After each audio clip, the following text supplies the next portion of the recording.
On the bench today is the Squier Paranormal Super-Sonic. Originally released as a Japanese-made Squier series called the Vista Series as the Squier Vista Super-Sonic, the guitar was released in 4 colors: black, blue sparkle, Olympic white, and silver sparkle.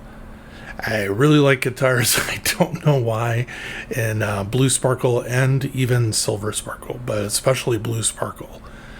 The bodies were basswood with a maple neck with a rosewood fretboard. The humbuckers were designed by Seymour Duncan, like the Squier Vintage Modified Squier line with the Duncan Designed pickups. Squier Vista Super-Sonic guitar was produced from 1996 to 1998. Here's what's amazing is you should try to go look these things up on Reverb. It is amazing how much these versions go for according to the historical sales records on Reverb. They start at a low of $591 and go all the way up to $1,082 depending upon condition. Here's what's crazy. Currently, there are 8 of these guitars listed on Reverb for sale that range in price from $950 to $2,500. Actually, all the guitars that came in the Squier Vista series on Reverb are crazy in prices. The Vista Series JagMaster goes for $850 up. The Vista Venus guitar goes from $500 to models I saw today listed for $1,600. I don't mean to keep on using the word crazy, but it really is. I have read multiple posts and articles and cannot confirm that the design was conceived by former Squier marketing manager Joe Carducci, who was inspired by a photograph in which Jimi Hendrix is seen playing a Fender Jaguar upside down.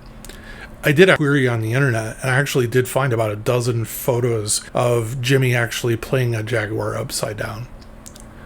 There have also been Fender-made models of the Supersonic guitar. Now, the guitar is part of the Squier Paranormal series of guitars released in 2020 and ended production for now in 2024. Retail price for a new guitar, currently I can see them priced from $429 all the way up to over $500 plus shipping. A used guitar price based upon condition of the guitar with price ranging from $300 to $429. I don't know why Squier releases as part of the Paranormal series of Squiers, because it has been actually a standalone model that's been produced before and not an amalgamation of multiple guitars. I've read that there are some dimensional differences within the Squier Paranormal model to the other models that have been produced before, including string spacing and thickness of the body. You can find the Paranormal version of this guitar in 4 colors as well: blue sparkle, graphite metallic, ice blue metallic, and shell pink. Here's some of the specifications. It has a reverse offset body made of poplar with a gloss type poly finish. The neck material is maple with a fretboard material of laurel. It has a narrow C-shaped neck with a radius of 9.5 inches, 22 frets, a nut width of 1.65 inch, and a scale length of 24 inches. It has a Strat vintage type tremolo bridge, and the pickup configuration is humbucker with 2 Squier atomic humbucking pickups. Observations. My guitar is blue sparkle. How effing cool is that? It is a very cool color for a guitar. I, as a note, ordered a Squier Jaguar in this color about a week ago from Chicago Music Exchange that also has that headstock in blue sparkle.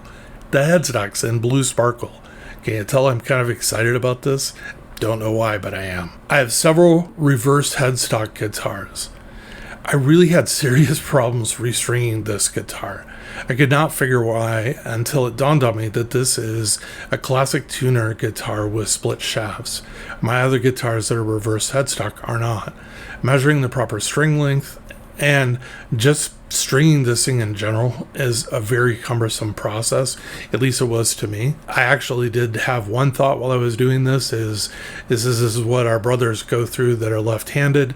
I'm very sorry. This is the very first guitar where it is actually easier to tune the guitar and adjust intonation in a playing position. I know, you're supposed to do these things in a playing position, but I had it on the bench and made some minor adjustments while the guitar was sitting on the bench, and I'd get frustrated and just pick the damn thing up and do it. All I can say is it feels unnatural and awkward.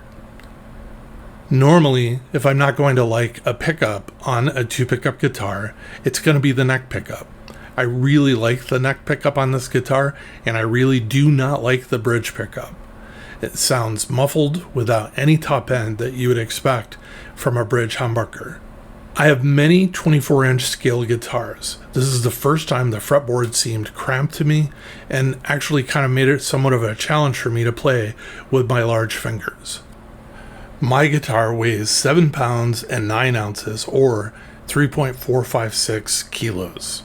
Measuring impedance, the neck pickup measured 9.8 k ohms, while both pickups together measured 5.9 k ohms, and the bridge pickup measured in at 14.89 k ohms. I'm excited about this guitar because there's so many different modification possibilities of things that I could do. I first really want to replace the pickups. I want to maintain the zebra look of the 2 pickups, the black and white humbuckers, but I do want to replace them with really good pickups. The other thing, the wiring on this guitar is really basic. You have your pickup selector switch, being able to select each of the 2 pickups or both at the same time, and you have a master volume and a master tone control. You could have coil tapping, coil splitting, the pickups in series. There's just all kinds of possibilities. Lots of really cool things on the horizon for this guitar, and I definitely see a second video where I do some of those upgrades.